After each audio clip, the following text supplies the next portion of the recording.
নিজে আমল করেন, অন্যকে আমলের দিকে উৎসাহিত করেন, নিজে নবীকে মানেন, নবীর পক্ষে অন্যকে উৎসাহিত করেন। যে নবী না আসলে কোরআনুল কারীম পাইতাম না, নামাজ পাইতাম না, মসজিদ পাইতাম না, আমরা মাদ্রাসা পাইতাম না, আমরা হইতাম না, আল্লাহ হইতো না, আল্লাহ পরিচয় হইতো না। জেনার কারণে সমস্ত কিছু আল্লাহ করলেন। তিনি হলেন আমার প্রিয় নবী মুহাম্মদ রাসূলুল্লাহ সাল্লাল্লাহু আলাইহি ওয়াসাল্লাম। চিৎকার মেরে বলেন আল্লাহু আকবার। আমার নবীর কথা মানতে হবে, আমার নবীর পক্ষে থাকতে হবে। যার কারণে আল্লাহর ওলি গাউস পাক আব্দুল কাদের জিলানী রাত্রি ৩টার সময়ের কথা বলছিলাম, কি বলেন ঠিক কিনা?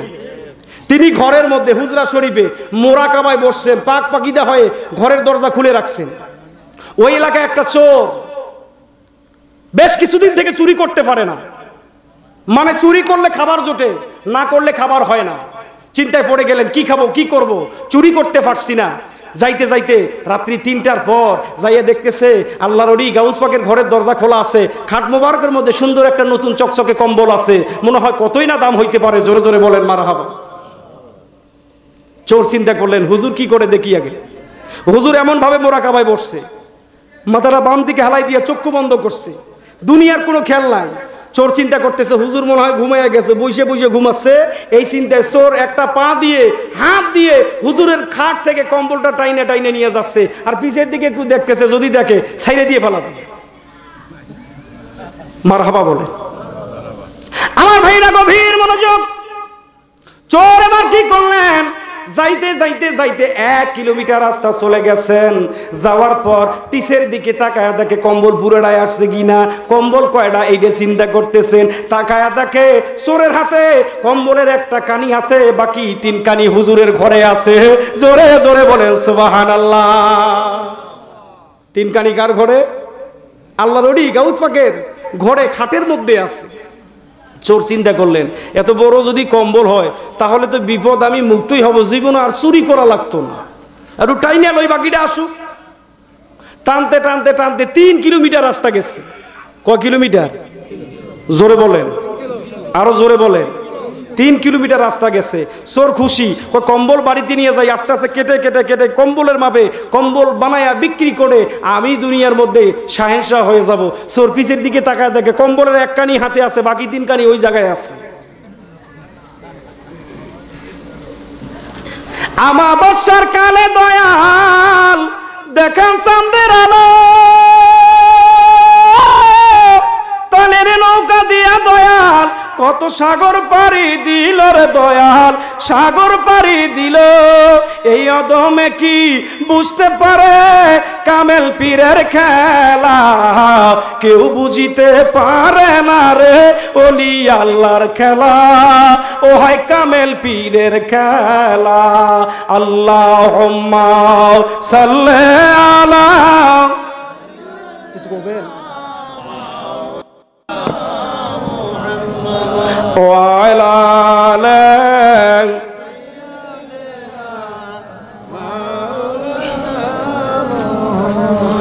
এ দুনিয়া পরে রবে,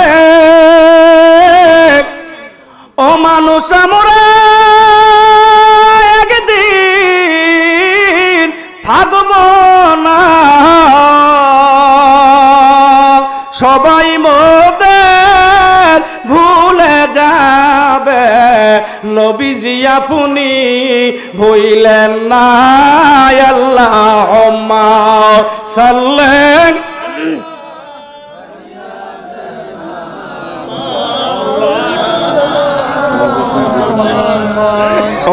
আলা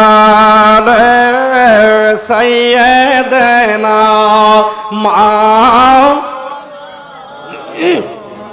আমার ভাইরা, গভীর মনোযোগ। আল্লাহর ওলির কম্বল পরিপূর্ণ না পাওয়ার কারণে চোর চিন্তা করলেন, এইটা কম্বল সামলানোর মতন আমার খবর নাই, এইটা আমার পাওয়ার নাই, এইটা হলো বেতাইল্লা কম্বল। এই বেতাইল্লা কম্বল যার, তার ঘরে বুঝে দেওয়ার জন্য চোর চলে গেল। ঘরের মধ্যে প্রবেশ করলেন, আল্লাহর ওলির ঘরে কম্বল মোবারক রাইখা দিলেন। চোর ঘর থেকে বের হয়ে আসবে, আল্লাহর ওলির ঘরে ঢোকার পর চোর আর আল্লাহর ওলির ঘরের দরজা খুঁজে পান না। জোরে জোরে বলেন মারহাবা। চোর বিপদে পড়ে গেল, চোর কান্দে, আল্লাহ আমার জীবনের কোন গতি হবে, আমার এখন কি উপায় হবে, এই চিন্তায় বিভোর হয়ে গেলেন। তিনি মনে মনে চিন্তা করলেন, হুজুরের কাছে যদি আমি মাপ চাই, ক্ষমা চাই, তিনি আমারে মাফ করবেন, ক্ষমা করে দিবেন, নচেত আমার আল্লাহ আমারে ওই ঘরের দরজা আর দেখাবে না। জোরে বলেন ঠিক কি না? চোর এবার কি করলেন, হুজুরের খাটের নিচে প্রবেশ করলেন, আল্লাহর ওলি ফজরের নামাজ আদায় করলেন, তারপর সমস্ত আমল করার পর কোরআন তেলাওয়াত করে আল্লাহর ওলি তেনার বিছানা মোবারকের মধ্যে আরাম করার জন্য বসলেন। আমার ভাইরা গভীর মনোযোগ, আল্লাহর ওলি যখন খাটের মধ্যে বসলেন, খাটের নিচ থেকে গুনগুন গুনগুন করে আওয়াজ করে কে যেন কান্নাকাটি করে। এই আওয়াজ শোনার পর আল্লাহর ওলি ডাক দিয়ে বলতেছেন, বাবা কে গো, তুমি খাটের নিচ থেকে গুনগুন গুনগুন করে কান্নার আওয়াজ করো। আল্লাহর ওলির কথা শোনার সঙ্গে সঙ্গে চোর ডাক দিয়ে বলতেছে, হুজুর আমি অন্য কেউ না, আমি চোর, আপনার ঘরের কম্বল চুরি করতে গিয়া বিপদে পইরা গেছি। জোরে বলেন ঠিক কি না?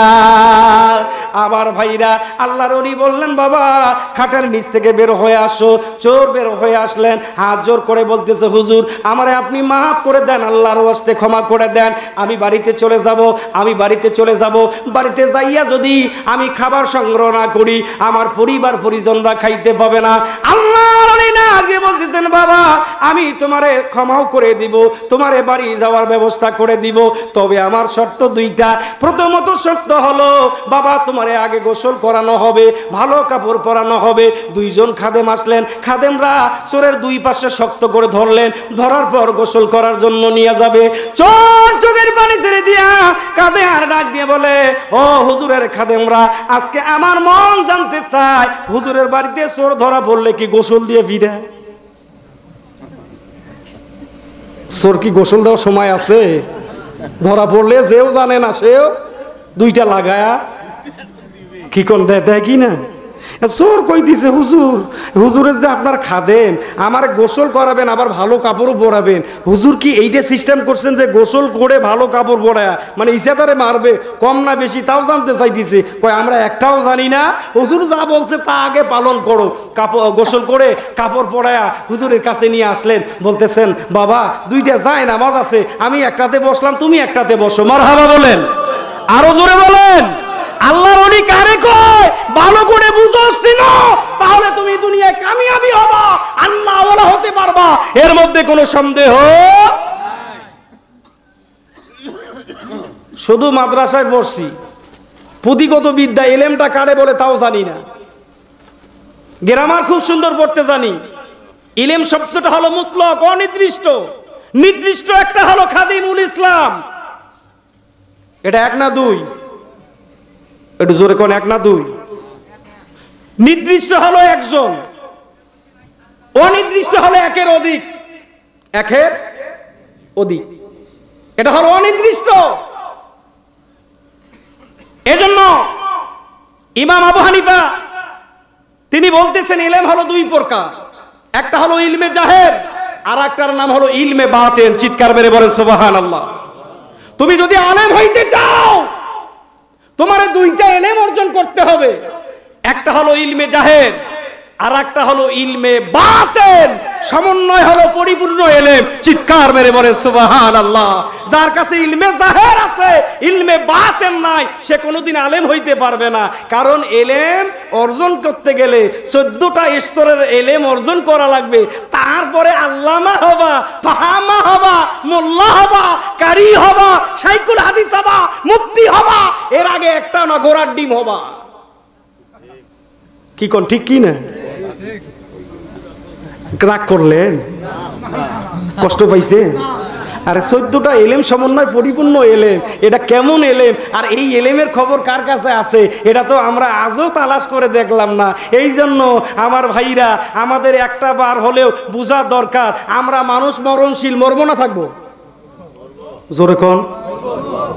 এই আসি, এই সময়ের কোনো সময় চলে যাবে, যেটা চলে গেছে একটা সেকেন্ড, এটা কেহ ফেরত আনতে পারবে? কারো বাবা ক্ষমতা নাই। যেটা দিন আমার জন্য বয়ে গেল, এই দিনটা আমি ফিরে আনবো এমন পাওয়ার কারণ নাই। মরণশীল, কবরে যাইতে হবে। আখেরাতের প্রথম মঞ্জিল হলো কবর। আখেরাতের প্রথম মঞ্জিল জোরে বলেন, প্রথম মঞ্জিল কবর। তার জন্য ভালো, দুনিয়ার জমিনে আমল যার ভালো, নবীর সম্পর্কে যেমন সম্পর্ক ভালো, আল্লাহর সঙ্গে যেমন তার সম্পর্ক ভালো, কবর তার জন্য ভালো। যদি সম্পর্ক খারাপ হয়, কবর তার জন্য কি ভালো হবে? জোরে বলেন, ভালো হবে। কবরে নামার পর এখন ফেরেশতা আসবে, আসবে, কথা ঠিক কি না? জোরে কোন ঠিক কি না? দুইটা ফেরেশতা আসবে। কয়টা? প্রশ্ন করবে কয়টা? তিনটা বলেন আর একটা বলেন, দুইটাই সহি। তিনটা বলেন আর একটা বলেন, দুইটাই ঠিক। তবে গ্রান্টেডটা সবচাইতে দামি কথাটা হলো মান হাযা রাজুলান। দুইটা তো আগে অনেক ওলামায়ে কেরামগণ ওয়াজ করছে, বাকিটা আমি একটু দেখি, চেষ্টা করি। কষ্ট হবে? আরো জোরে বলেন, কষ্ট হবে? একটু জোরে বলেন আল্লাহু আকবার। আরো জোরে বলুন ইয়া রাসূলুল্লাহ।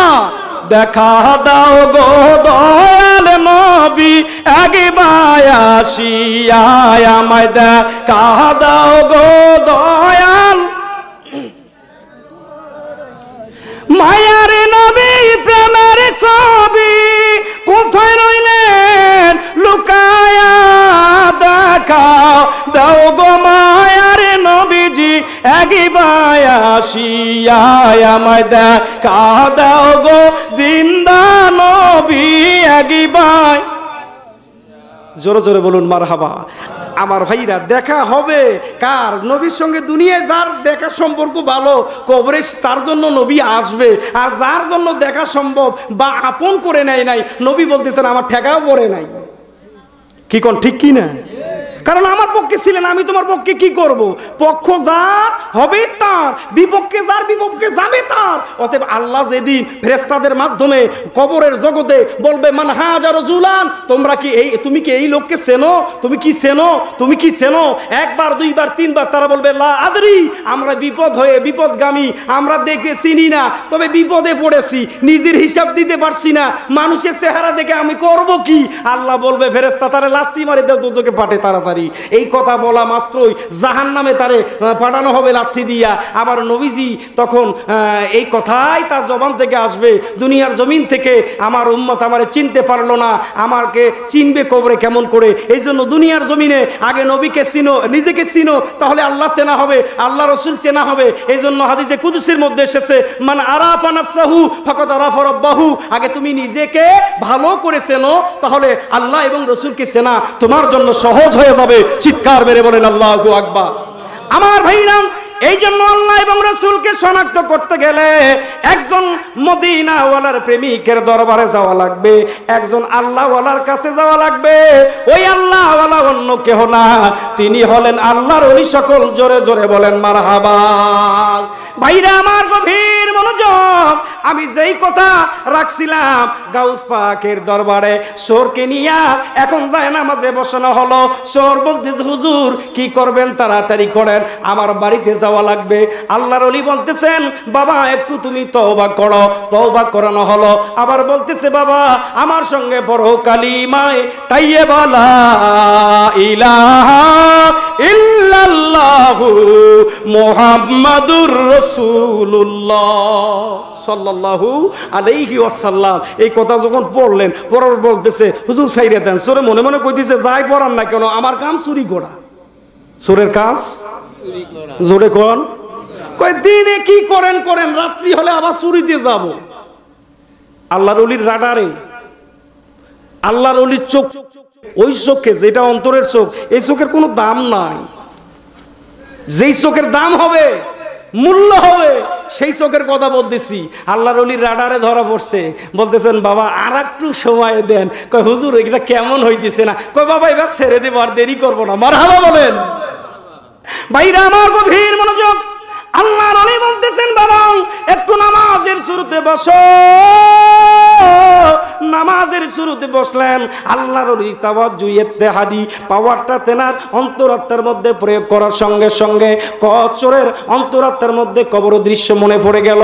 কবর এমন একটা ভয়ানক জায়গায়, যেই জায়গায় গেলে বাবা যাবে না, মা যাবে না, সন্তান আসবে না, সাদের বিবি আসবে না, পৃথিবীর কোনো মানুষ ওই জায়গায় আমারে বাঁচার জন্য আসবে না। ওই জায়গায় একজন একজন মানব আসবে, ওই জায়গায় একজন মানুষ আমারে বাঁচাইতে পারবে, তিনি অন্য কেউ না, তিনি আমার দয়াল নবী রহমাতুল লিল আলামিন। জোরে জোরে বলেন মারহাবা। আমার ভাইরা, এই দৃশ্য যখন তেনার অন্তরাত্মায় পড়ে গেল, সোর এখন চোখের পানিতে বুক ভিজাইয়া কেঁদে কেঁদে বলতেছেন, হুজুর বেয়াদবি মাফ করবেন, আপনি আমারে পরিপূর্ণ করে আমারে পাক পাকিদার সহিত তওবা করায়া আমারে কালিমা পড়ে আমার বাকি জিন্দেগি আপনার কদমে গোলামি করার তৌফিক আপনি আমারে কবুল করে নেন। জোরে জোরে বলেন মারহাবা। আল্লাহর ওলি বলতেছেন, বাবা কেন?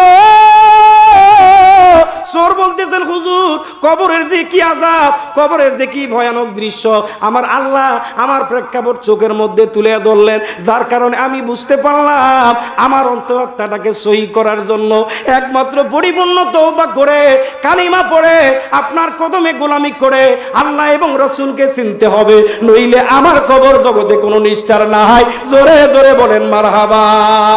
উপায় নাই রে, উপায় নাই রে, উপায় নাই, দয়াল নবীর দয়া বিনে উপায় নাই, বলেন দয়াল নবীর দয়া।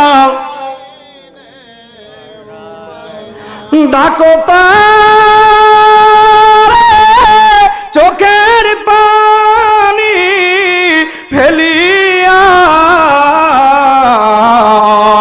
দয়াল নবী যাইবে না রে সারিয়া, বলেন দয়াল নবী যাইবে না রে সারি।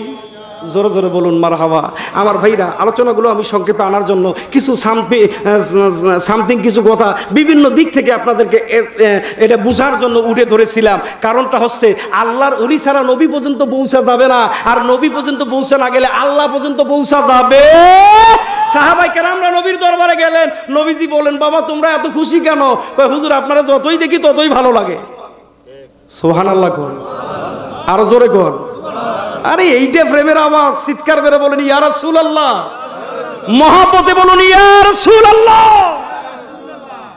সাহাবীরা বলতেছে, হুজুর আমরা আপনারা যে যতই দেখি ততই ভালো লাগে, ক্ষুধার কথা মনে থাকে না, বাড়ি ঘরের কথা মনে পড়ে না, দুনিয়াবি কোনো জ্বালা আমাদেরকে স্পর্শ করতে পারে না। মারহাবা বলেন। নবীজির কদম থেকে সাহাবায়ে কেরামরা তারা কর্ম করার জন্য, কাজ করার জন্য বাহিরে ছুটে যাইতে, বাহিরে যাওয়ার পর যখন তাদের মনের মধ্যে নবীর কথা মনে পড়তো, সুবহানাল্লাহ বলেন। কার কথা? আমার নবীর কথা তাদের মনের মধ্যে স্মরণ হয়ে যাইতো। তারা সাহাবায়ে কেরামরা বয়ান করতেছেন যে আমরা কত যুগ যুগ বছর ধরে যেন রাহমাতুল লিল আলামিন আমার দয়াল নবীরে দেখি না। জোরে জোরে বলেন সুবহানাল্লাহ। আমার ভাইরা, সাহাবীরা নবীকে দেখার জন্য পেরেশানি হয়ে যাইতো, সঙ্গে সঙ্গে তারা কাজকর্ম ছেড়ে আমার নবীর দরবারে কেঁদে কেঁদে উপস্থিত হয়ে যাইতেন। নবীজি বের হয়ে সাহাবায়ে কেরামদেরকে ডাক দিয়ে বলতেন, বাবা তোমরা কেন কাঁদো? কি হয়েছে? কে তোমাদের মারছে? কে তোমাদের আঘাত করেছে? সাহাবায়ে কেরামরা বলে, হুজুর আমাদের কেহ গালি দেয় নাই, আমাদের কেহ আঘাত করে নাই, কেহ আমাদের আর শরীরের মধ্যে আঘাত করে নাই। ইয়া রাসূলুল্লাহ, দয়াল নবী গো, যেই মুহূর্তে আপনার কথা আমাদের অন্তরাত্মার মধ্যে স্মরণ হয়ে যায়, আপনারে না দেখলে আমাদের এই অন্তরাত্মাটা শীতল হয় না। জোরে জোরে বলেন মারহাবা। আমার ভাইরা, নবীজি বলতেছেন, ও আমার সাহাবায়ে কেরাম তোমরা শোনো, এইটা তোমাদের জন্য প্রকৃত ঈমান, তোমাদের জন্য প্রকৃত ঈমান। আর যারা ঈমানদার হবে, যারা মুমিন হবে, তাদের কথা কোরআনুল কারীমের মধ্যে আমার আল্লাহ নিজেই জানাই দিতেছেন। মহব্বতে পড়ুন বিসমিল্লাহির রহমান আনতুমুল আলাউনা ইন কুনতুম মুমিনিন মুমিন। আমার আল্লাহ বলতেছেন মুমিনদের ইজ্জত, মুমিনদের স্থান আল্লাহ এত উঁচু করে দিয়েছে। মুমিন হইতে গেলে তাদের স্থানটা ওই স্থানে হবে, আর মুমিন হইতে গেলে তাদেরকে জীবনের চাইতে আমার নবীকে বেশি ভালোবাসা লাগবে। আমার নবীরে যতক্ষণ পর্যন্ত জীবনের চাইতে বেশি ভালোবাসতে পারবে না, আল্লাহ তাআলা বললেন হাবিব, ততক্ষণ পর্যন্ত তারা মুমিন হইতে পারবে না। যেই ভালোবাসাটা আমি আল্লাহর জন্য হয়, আমি আল্লাহ খুশি হইয়া আপনার উম্মতের জন্য জানাই দিলাম। মহব্বতে পড়ুন বিসমিল্লাহির রহমান وَيَغْفِرْ لَكُمْ ذُنُوبَكُمْ وَاللَّهُ غَفُورٌ রহিম। আমার আল্লাহ বলতেছেন আপনার ভালোবাসাটায় আমি আল্লাহ খুশি হই। এই খুশি হওয়ার কারণে এই ভালোবাসাটা আমি আল্লাহর জন্য হয়ে গেল, যার কারণে আমি আল্লাহ বড় দয়ালু, আমি রহমান, আমি রহিম, আমি গফফার, আমি মাফ করনেওয়ালা। যার কারণে আপনার উম্মত আমার বান্দার তামাম জিন্দেগির দরিয়া দরিয়া গুনাহ আমি আল্লাহ মাফ করে দিলাম। জোরে জোরে বলেন সুবহানাল্লাহ। আমার দয়াল নবী বিনে গো আপন বলতে কেউ নাই জগতে। আমার দয়াল নবী বিনে গো আপন বলতে নাই জগতে। বেবে দেখি সব বিদেশি মিশে মায়ার জগতে, আপন বলতে কেউ নাই জগতে। আমার দয়াল নবী বিনে গো মায়ার নবী বিনে গো আপন বলতে কেউ নাই জগতে। জোরে জোরে বলেন মারহাবা। আলোচনা করলে অনেক দূরে যাওয়া যাবে, কিন্তু যাওয়া যাবে না। সময় একটা বাইন্ডিং আমার কাছে আছে, এর মধ্যেই আপনাদের কিছু দেওয়া হবে। আল্লাহ কবুল করুক, বলেন আমিন। আরে পেট যদি ভরা না থাকে, দুনিয়ায় যত ভালো কথাই কর না কেন আসলে খারাপই লাগে, কি কোন ঠিক কি না? যার এই যে একটা জিনিস আছে বিপদগামী, এই গোডাউন যার জেন্দা, তার দুনিয়াও জেন্দা, সবেই জেন্দা। নামাজ পড়তে মনটা প্রফুল্ল থাকবে, আল্লাহর জিকিরে মনটা ভালো লাগবে, নবীর দুরুদু সালামে তার চোখের পানি আসবে। নবীকে সেজন্য দেখে দেখে সালাম দিচ্ছে, চিৎকার মেরে বলেন আল্লাহু আকবার। এটা সুন্নতে রাসূল। এজন্য মনে রাখবেন, যেখানে শুধু নেই দেয় না, সুন্নত আদায় হয় না। সুবহানাল্লাহ কোন? সুন্নত আদায় শুধু নেয়, দিতে চায় না। সুন্নত হলো না, আদায় করবেন কেমনে? নিজে অন্যর কাছে খাবেন, 10 দিন খান, একদিন খাওয়া লাগবে, একদিন আপনার খাওয়া লাগবে। যদি না খাওয়ান তাহলে বোঝা যাচ্ছে আপনার মাঝে অবশ্যই অবশ্যই ওইটাই ধারণা আছে, শুধু নিবেন, খাবেন, খাওয়াবেনও না, দিবেনও না। এই চিন্তা চেতনা করে এই দেশে ফতুয়াগিরি করিয়েন না। আল্লাহ হেফাজত করুক। মহব্বতে বলুন আমিন। আরো জোরে বলুন, আরো জোরে বলুন আমিন। আমার ভাইরা, অতএব আমার কথা হচ্ছে, আল্লাহ বলতেছেন নবীর ভালোবাসাটাই তাদের জীবনের গুনাহ মাফের একটা মূল মন্ত্র। কারণ সাহাবীদেরকে যখন বললেন, সাহাবায়ে কেরামরা আরো খুশি। সাহাবীরা বলতেছে, হুজুর আপনার কদমে একটা আমাদের শেষ দরখাস্ত। আল্লাহর নবী বলতেছেন, তোমরা যখন যাহা বলো আমি তাহাই জানি, শুনি, তাহাই তোমাদের জন্য আল্লাহর দরবারে দরখাস্ত করি। কারণ আমি আমার উম্মতকে কোনোদিন ভুলি নাই, ভুলতে পারবো না। চিৎকার মেরে বলুন মারহাবা। সাহাবীরা বলতেছে, হুজুর আপনিও একদিন দুনিয়ায় থাকবেন না, শরীয়তে আমরাও থাকবো না, কারণ আপনারা দেখলে জীবনের গুনাহ মাফ হয়। সুবহানাল্লাহ কোন? নবীরে দেখতে চান কি না? চান তো? নবীরে দেখলে কি গুনাহ মাফ হয় না বাড়ে? আর জোরে কোন? চোখ বন্ধ করি কোন?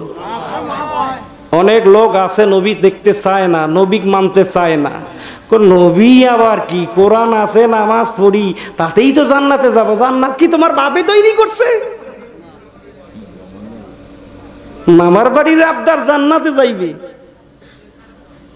জান্নাতও বানাইতেন না, জাহান্নামও আল্লাহ বানাইতেন না যদি নবী না বানাইতেন। কি কন? কষ্ট হইতেছে? মন খারাপ করলেন? যদি জান্নাতে যাইতে চান নবী লাগবে, জাহান্নামে যদি যাইতে চান নবীর বিপক্ষে লাগবে। কি কর? আমি বলবো না যে ওরা জাহান্নামী, বা জান্নাতি, এটা কথা নয়, কথা যেটা সরাসরি এটাই বললাম। গেলে নবী লাগবে আর জাহান্নামে গেলে শয়তান লাগবে। কি কোন ঠিক কি না? এখন নবীর পক্ষে না শয়তানের পক্ষে? একটু জোরে কোন, আরো জোরে বলে, হাত উঠায় বলে কার পক্ষে? কার পক্ষে? আমরা শয়তানের পক্ষে না নবীর পক্ষে? নারে তাকবীর, নারে রিসালাত। আল্লাহ কবুল করেন, এক মহব্বতে বলুন আমিন। এলাকায় অনেক সমস্যা দেখা গেছে, কিছুটা হলো আশা করা যায়, মনে হয় আর না কিছু করবেন, তবে আরো আশা ছিল। কারণ আছে মাঝে মাঝে হাত তুলি দোয়া করলে নাকি বেদাত হবে, আল্লাহ নাকি লজ্জা পায়। আল্লাহ মনে হয় ওর দোস্ত। কেমন পাগল! ওই হাত তুলে আল্লাহ বলে লজ্জা পায়। আল্লাহর কি অভাব আছে? আর জোরে কোন আল্লাহর অভাব আছে? আল্লাহর কোনো কমতি আছে? আরে দোয়া করে না কারা? দোয়া যারা এই ফতুয়া দেয় দোয়া করা যাইবে না। ভালো করে শুনেন, তারা জানে যে তারা হাত তুলি আল্লাহর দরবারে চাইলে আল্লাহ তাদের কথা শুনবে না, আল্লাহ তাদের দোয়া কবুল করবে না, আর আল্লাহ তাদের কিছু দিবে না। এই জন্য চিন্তা করতেছে আমি তো পাবোই না, অতএব আরো কাউকে পাইতে দিব না। কি কোন ঠিক কি না? আমার কথা কি বুঝতে পারছেন? এরা হলো থার্ড ক্লাস মার্কা মানুষ, এরা হলো জালিয়াতি মার্কা মানুষ। এরা নিজেও দোয়া করে না, জানে আমাদের দোয়া কবুল হবে না। দলিল ভালো শুনেন, মোল্লা ভালো করে শুনেন, আমরা চিনি ওই সময়ের কথা। বুখারী শরীফ, মুসলিম শরীফ খুলে ভালো করে দেখেন, বারংবার নবী বলছে তোমরা ডাইনে বামে সালাম ফেরার পর হাত তুলে আল্লাহর দরবারে চাও, আল্লাহর কাছে চাও, আল্লাহর কাছে চাও, আল্লাহ দিয়ে দিবে, এর মধ্যে কোনো সন্দেহ নাই। চিৎকার মেরে বলেন মারহাবা। এখন আমরা চাই না। আর দোয়াও মুখুল এবাদ, ইবাদতের সারবস্তু হলো দোয়া। দোয়া করতে লজ্জা লাগে, বোঝা যাচ্ছে তুমি তার চাইতেও একটু এক হাত উপরে আছো, অতএব এইটা নিয়ে আশা করিও না, বিপদে পড়ছো আরো পড়বা, এর মধ্যে কোনো সন্দেহ নাই। আল্লাহ তাদেরকে হেফাজত করুক এবং আমাদেরকেও তাদের থেকে আল্লাহ হেফাজত করুক। মহব্বতে বলুন আমিন। আর কথা নয়, একটাই কথা বলতে চাই, দোয়া করা 100% জায়েজ। কারাই করবে? যারা নবীর পরিপূর্ণ আশিক, নবীর প্রেমিক, নবীর পরিপূর্ণ আদর্শের অধিকারী, তারা আল্লাহর দরবারে দোয়া করবে। যারা নবী মানবে না, নবীর পক্ষে থাকবে না, আউলিয়া কেরামের পক্ষে থাকবে না, তারা দোয়া করবে না। আমরা এটা ভালো জানি, অতএব আমরা দোয়া করতে রাজি আছি তো? জোরে বলেন আছেন তো? দোয়ার পক্ষে কে আছেন? হাত উঠে দেখেন। দোয়াতে রাজি? হাত উঠান, হাত তুলে হাত নামান। কষ্ট দিচ্ছি, এটা কষ্ট নয়, এটা আল্লাহর দরবারে ভিডিও হচ্ছে। কার দরবারে? আরে কোন কার দরবারে? এটা হইতেছে এইচবি ওয়াজ টিভি 2-তে ইউটিউব চ্যানেলে, আর যাইতেছে লাইভ চ্যানেলে। এটা হইতেছে মানে এই চ্যানেলের সাংবাদিক রওশন হাবিব, আমার মানে আমার অত্যন্ত প্রিয় ভাই। এনার সঙ্গে আরো দুইজন কলামিস্ট আছেন, একজন হচ্ছেন আমার মনির ভাই, আর একজন আছেন ওনার সঙ্গে করিফুল ইসলাম। এনারা সর্বদা সময় সুন্নিয়াতের, রসুলের প্রেমের, কোরআন হাদিসের কথা, সত্যগুলোকে উপস্থাপন করে থাকেন। আল্লাহ যেন তাদের খেদমতকে কবুল করে নেয়। মহব্বতে বলুন আমিন। আরো জোরে বলুন আমিন। আমি মনে করি কোনো খারাপ কাজ জড়িত না হয়ে ভালো কোনো অপশনে একটা অ্যাড করেন, আপনি এইটাকে ফলো করেন, এটাকে রিপ্লাই করেন, এটাকে মডিফাই করেন, এটাকে দিয়ে যদি আপনি একটু কাজে লাগাইতে পারেন, তাহলে দুনিয়াও শান্তি, আপনি আখিরাতে মুক্তি পাবেন। জোরে বলেন ঠিক কিনা? এই মোবাইলটা শুধু আপনার খারাপ হবে তা নয়, এটা দিয়ে আপনি ভালো করতে পারবেন। আপনি চাইলে কোরআন তেলাওয়াত শুনতে পারবেন, আপনি চাইলে তাফসিরের ইবারতগুলো, বিভিন্ন রকম ভালো ভালো কাজ আপনি এখান থেকে দেখতে পারবেন। এখন ওইটা না, যদি ওইটা ঢাকি দিয়ে যদি আর একটা প্রবেশ করেন, তাহলে এটা কি মোবাইলের দোষ না আমার দোষ? এটা আমার নফসের দোষ। এই নফসটাকে দমন করো। এই নফসটাকে দমন করেছেন তারা, তেনারা আল্লাহর ওলি। আর এই আল্লাহর ওলিদের কাছে গেলে নফসটাকে দমন করার ঔষধ পাওয়া যাবে, মেডিসিন পাওয়া যাবে। তাছাড়া এগুলো দরবারে গেলে হবে না। আপনি যাদের কাছে যাইতে চান, আমরা ভালো জানি তারাই নিজে দমন করতে পারে নাই, আর আমাদের করাবে কেমনে? কি বলেন ঠিক কি না? অতএব আল্লাহর ওলির দরবারে যাওয়া দরকার আছে, আছে কি না? আরো জোরে কোন আছে কি না? এখন গাউস পাকের দরবারে ওই সরকে যে কালেমা পড়ি মুসলমান বানাইছেন, তাহলে আল্লাহর ওলির পাওয়ার, রাডার পাওয়ারটা কম না বেশি? আরো জোরে বলেন কম না বেশি? এখন খাজা গানের সামনে আলোচনা করতে গেলে দিনের পর দিন যাবে। কথায় কথায় একটা এসে গেল, খাজা মাইনুদ্দিন চিশতি তিনি এমন বড় একজন আল্লাহর ওলি ছিলেন যিনি ভারতবর্ষে 90 লক্ষ মানুষকে বেদিনকে মুসলমান পড়াইছেন, কালিমা করে পড়াইয়া মুসলমান বানাইছেন, তেনার অনুসারী করাইছেন। শুধু তাই নয় আমার ভাইরা, তিনি যে এত বড় কাজ করে বাড়িতে যাচ্ছেন, বাড়িতে হাসতে হাসতে যাচ্ছেন। মা বলতেছেন বাবা বাবা মঈনুদ্দিন, কই জি মা, তোমার আজকে এত আনন্দের কারণ কি? কয় মা আনন্দ তো অবশ্যই। কই কি কারণে? কয় মা তোমার সন্তান কত বিধর্মীদেরকে আজকে তারা মুসলমান বানাচ্ছে, কালিমা পড়ে দ্বীনের মধ্যে প্রবেশ করে নিচ্ছে, কত বড় একটা গর্বের কাজ মা, আমার আল্লাহ তো খুশি। এখন মহিউদ্দিন আপনার খাজা মাইনুদ্দিনের মা বলতেছেন বাবা এটা তোমার অবদান না, এটা তোমার কর্ম না, এটা আমার কর্ম। মারহাবা বলুন, আরো জোরে বলুন আল্লাহু আকবার। যুবকেরা ভালো করে শুনে রাখো, ওই সময় আল্লাহর ওলির পদতলে কত যুবক তারা একনিষ্ঠ ভাবে খেদমত করার কারণে তাদের জীবনটাকে পরিপূর্ণ করে নিয়ে তারা দুনিয়ার জমিনে একজন পরিপূর্ণ আদর্শের অধিকারী হয়েছে। চিৎকার মেরে বলেন আল্লাহু আকবার। আমার ভাইরা এখন বলতেছেন মা এটা কেমন আপনার অবদান, এটা আমার বুঝি আসে না। কয় বাবা ভালো করে শোনো, যদিও আমার গর্বে ছিলা, আমি গর্বে থাকাকালে তুমি তো জানো না আমাদের মায়েরা কি করতেন। আমরা যখন গর্বে নিতেন, গর্বে নিয়ে তারা শুধু ঘুমাইতেন, কাজ করতেও চাইতেন না। আর মঈনুদ্দিন চিশতি আজমিরি সাজ্জারির মা যেদিন থেকে তেনার গর্বের মধ্যে খাজা বাবা গর্বের মধ্যে অবস্থান করছে, সেদিন থেকে ভূমিষ্ঠ হওয়ার দিন পর্যন্ত একটা রাত্রি তিনি বিছানায় পিঠ লাগায় নয়। চিৎকার মেরে বলেন আল্লাহু আকবার। কত বড় একজন আল্লাহওয়ালা মহিলা ছিলেন দেখেন, তিনি তেনার গর্ভ থেকে খাজা বাবা এই ধরাধামে এসেছেন। শুধু তাই না, বলতেছে বাবা এইটাই নয়, আমি তোমার এই দুনিয়া জমিনে আসার পর যতবার আমার স্তনে দুধ পান করাইছি। কি করছে একটু ভালো করে বোঝেন, কি করছে? দুধ পান করাইছি। বাবা তোমার দুধ দেওয়ার আগে আমি আগে উজু করে আসছি। সুবহানাল্লাহ বলেন, আরো জোরে বলেন। বাবা মঈনুদ্দিন, আমি যখন তোমারে দুধ পান করাইতে যাইতাম, দুধ পান করার আগে আমি তোমার মা ভালো করে উত্তম রূপে ওযু করে এসে তোমারে দুধ পান করাইছি। জোরে জোরে বলেন মারহাবা। তার কত বড় আল্লাহওয়ালা লোক ছিলেন। মহিলারা আল্লাহর ওলি হবে না কে বলেছে? আল্লাহর ওলির দরবারে যাইতে পারবে না কে বলেছে? জান্নাত সবারই প্রয়োজন আছে, আছে আছে কি না? জোরে কোন আছে কি না? বাকি দিকে যাব না, জান্নাত উভয়ের দরকার আছে। পেট শুধু পুরুষের নয়, মহিলারও আছে। ক্ষুধা সবাইরই লাগে, খাওয়া লাগে। অতএব এগুলো নিয়ে বাড়াবাড়ি বার্গেনিং না করাই উত্তম। কারণ আমরা এমন একটা গণ্ডির মধ্যে আছি, সেটা হলো উত্তম গণ্ডি। আমাদের আদর্শ দেখে, আমাদের চরিত্র দেখে, আমাদের আখলাক দেখে বেদিনরা, ইহুদিরা, নাস্তিকরা তারা কালেমা পড়ে মুসলমান হবে। এইটা হলো আমাদের আদর্শ। কিন্তু আমাদের আদর্শের মধ্যে এমন ঘুম ধরেছে যা দেখে ইহুদিরা আমাদেরকে টাকা দিয়ে কিনে কিনে আজকে বলতেছে দোয়া করা যাবে না, সবে বরাত করা যাবে না, সবে মেরাজ করা যাবে না, ওলি আল্লাহর দরবারে যাওয়া যাবে না, নবীর দুরুদ সালাম করা যাবে না। এখন জুব্বাওয়ালার পিছে, জুব্বাওয়ালার গায়ের মধ্যে ইহুদিরা ভর করছে। কি কোন ঠিক কি না? আরো জোরে বাস্তব কথা বলে যাচ্ছি, ভালো শুনেন। কোন আলেম যদি বলে না আমি বলবো, তাহলে বোঝা যাচ্ছে তোমার মধ্যে এইটা আছে। কারণ জিনের খবর শুনছেন, জিনের নাম শোনেন নাই?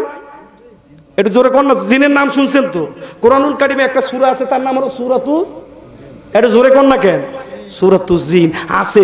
পাশাপাশি আসল কথা হলো আল্লাহ পাক দুইটা জাতিকে সৃষ্টি করছেন। আল্লাহ বলতেছেন ওয়া মা খলাকতুল জিন্না ওয়াল ইনসা ইল্লা লিয়াবুদুন। আল্লাহ বলতেছেন দুইটা জাতি আমি আল্লাহর ইবাদত করার জন্য প্রেরণ করেছি।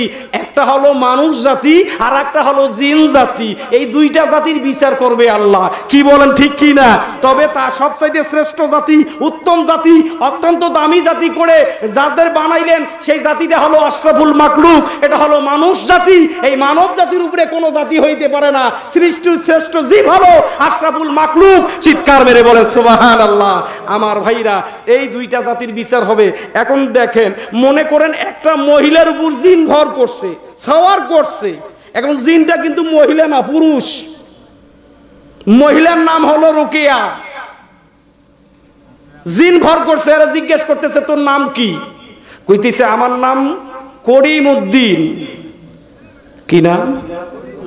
আর জোরে কোন না কেন? কি রে, এত নাম করিমউদ্দিন না রে, এর নাম হলো রোকেয়া খাতুন। কথা কই দিছে কে এখন? রোকেয়া কই দিছে না কে কই দিছে? আর জোরে কোন না কেন? কে বলতেছে? জিনে কথা বলতেছে। তোমার বাড়ি কয় আশেপাশে গাছ আছে, দেখলে তুমি ভয় পাবি। কয় আমরা আছি, একাই না, আমরা 7 ভাই আছি, আমাদের সঙ্গে আসিস না, লাগালাগি করলে তোর অবস্থা ঠিক রাখবো না। ওলি আল্লাহ দরবারে জিন আছে, আছে কি না? আর জোরে কোন?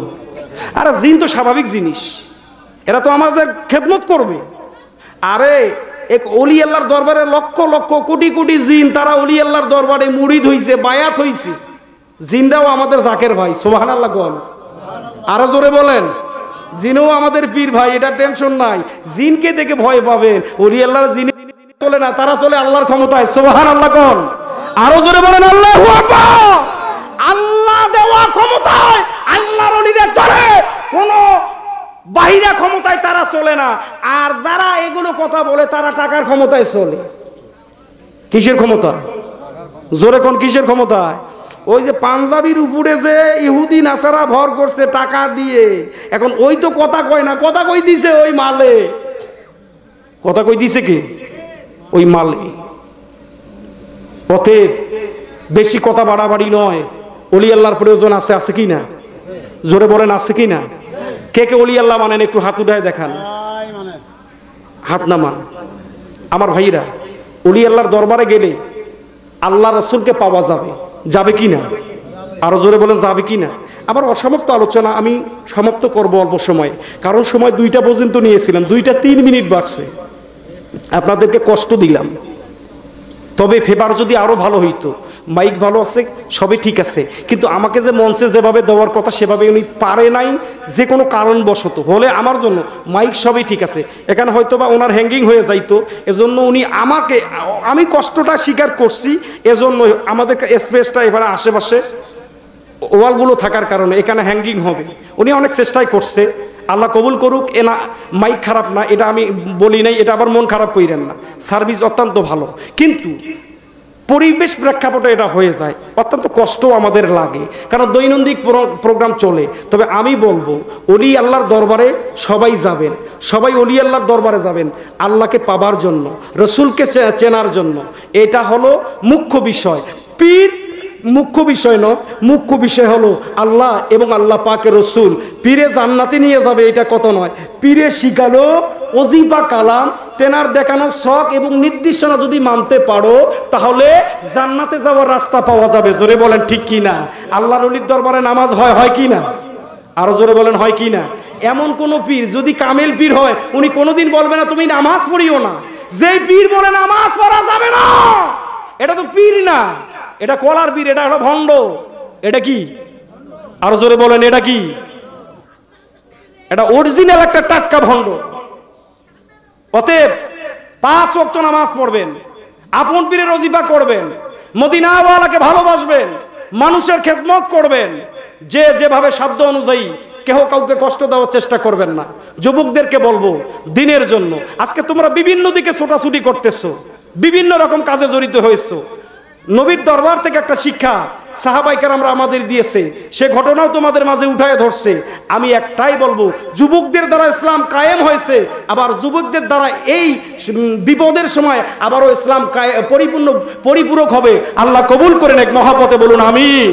আমাদের যারা বয়োজ্যেষ্ঠ মুরব্বী ভাইরা আছেন, যুবকদেরকে এই দিনের জন্য, সত্য ইসলামের জন্য তাদেরকে ধাবিত করবেন। তাদেরকে যদিও আপনারা মোবাইল দিবেন, তাদেরকে গানের দিকে নয়, আপনারা নবীর কাজের জন্য, কোরআনের কাজের জন্য, দিনের কাজের জন্য, মানুষের খেদমতের জন্য মোবাইলগুলো প্রয়োগ করার কথা বলবেন, এটা শিক্ষা দিবেন, কিংবা এগুলোকে তাদের পরিচালনা করার পরামর্শ দিবেন, তারা যেন খারাপ কাজ থেকে দূরে থাকে। যুবক ভাইদেরকে বলবো, তাহলে তোমাদের অন্তরাত্মাটা জিন্দা থাকবে। আর মাথার মধ্যে যে বাইরে একটা ভাইরাস আছে, এই ভাইরাসটা আসবে না, লোভে পড়বা না, বিপদগ্রস্ত হবে না।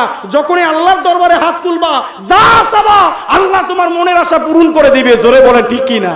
অতএব যুবকদের বলবো, তোমাদের দোয়া, তোমাদের কর্ম আল্লাহ খুব পছন্দ করে, নবীজিও পছন্দ করেন। কারণ যুবকরা নবীর দরবারে, নবীজি যখন নামাজ আদায় করতেন। যুবকরা বাচ্চারা যখন কিচির মিচির আওয়াজ পাইতেন না, নবীজি শান্তি পাইতেন না। নবীজি কত রহমতের নবী, বাচ্চাদের কত ভালোবাসতেন। এজন্য আমি বলবো নিজে নামাজ পড়বেন, সন্তানকে নামাজের মধ্যে দাঁড়া করাবেন। এখন মনে করেন না সন্তানে আমার নামাজের ডিস্টার্ব করতেছে, না নয়। নবীর দরবারে এই আদর্শটা, নবীজি ভালোবাসতেন, আমরাও এভাবে ভালোবাসবো। তাহলে আমাদের সন্তানগুলো পরিপূর্ণ দ্বীনের মধ্যে থাকবে। জোরে বলেন ঠিক কি না?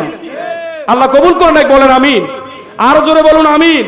আসল কথা, শেষ কথার একটা আয়াতের কথা, সেটা হচ্ছে আল্লাহ বলতেছেন ফাদখুলি ফি ইবাদি ওয়াদখুলি জান্নাতি। জান্নাতে যদি প্রবেশ করতে চান, একজন আবেদ ব্যক্তির মধ্যে প্রবেশ করা লাগবে। ইবাদত শব্দটা বাবে ইন্তেফাউর মাজদার, এটা শব্দ হলো দুআ দুরূদ ইস্তিগফার, ভালো কাজ নেক কাজ। এটা এই জায়গার মধ্যে বসানো হয় নাই। এই আব্দুন শব্দ হলো বান্দা। আল্লাহ বলতেছেন হে দুনিয়ার মানুষ শুনে রাখো, তোমরা একজন আবেদ ব্যক্তির মধ্যে প্রবেশ করো, তাহলে আমি আল্লাহর জান্নাতে প্রবেশ করবা। চিৎকার মেরে বলেন সুবহানাল্লাহ। অতএব দেখবেন মুরাকাবায় যখন পীরের দরবারে শিক্ষা দেওয়া হয়, তোমার দিল তোমার পীরের দিলের সঙ্গে মিশাও। আমার কথা বুঝতে পারছেন? তোমার দিল তোমার পীরের দিকে রুজু করো, তোমার কাল তোমার পীরের কালবের সঙ্গে মিশায়া দাও। তাহলে তোমার দিলের মধ্যে, তোমার কালবের মধ্যে, ওই অন্তরের মধ্যে একটা গহর পয়দা হবে, নূর পয়দা হবে। ওই নূরটা এমন ভাবে আলোয় উজ্জ্বলিত হবে, 14 রাত্রি পূর্ণিমার আলো যেমন আলোকিত হয়, এর চাইতে বেশি পরিমাণ আলোকিত হয়ে যাবে। চিৎকার মেরে বলেন সুবহানাল্লাহ। অতএব ওলি আল্লাহর দরবারে যাইয়া এই শিক্ষাগুলো পাবেন, তাহলে জান্নাতে যাওয়ার একটা রাস্তা পাবেন। আমি আপনাদের এই কথাই বলে আজকের এই পবিত্র উরুস মোবারকে জাকের ভাই, বিশ্ব জাকের মঞ্জিলের অনেক জাকের ভাইরাও এসেছেন, বিভিন্ন দরবারে জাকের ভাইরা এসেছেন। আমি জানি এখানে অনেকে এসেছেন, আবার অনেকে আসেন নাই। বাহির থেকে এগুলোকে নিয়ে নেট জগতে অনেকে দেখতেছে, এক একজন এক একটা বলবে, কেউ বলবে ভালো, কেউ বলবে খারাপ। ভালো খারাপ দুইটাই তো থাকবে, কি বলেন ঠিক কি না? কারণ যারা ওইটা, তারা তো এটা ভালো কইতো না, কারণ তারা এইটাই মনে করবে যে এটা কেন ছাড়তেছে, ছাড়লে তো আমাদের বিপদ, এটা তারা যদি বন্ধ রাখতো, এজন্য তারা দুশ্মনিতা করবে। নবীর দরবারে করেছেন, আউলিয়া কেরামদের দরবারে করছেন, হক্কানি আলেমদের সময় করেছেন, দিনের জন্য করেছেন, করবেন কিয়ামতের আগের দিন পর্যন্ত। এজন্য আমাদের ভালো কাজ থেকে দূরে সরে থাকা যাবে না।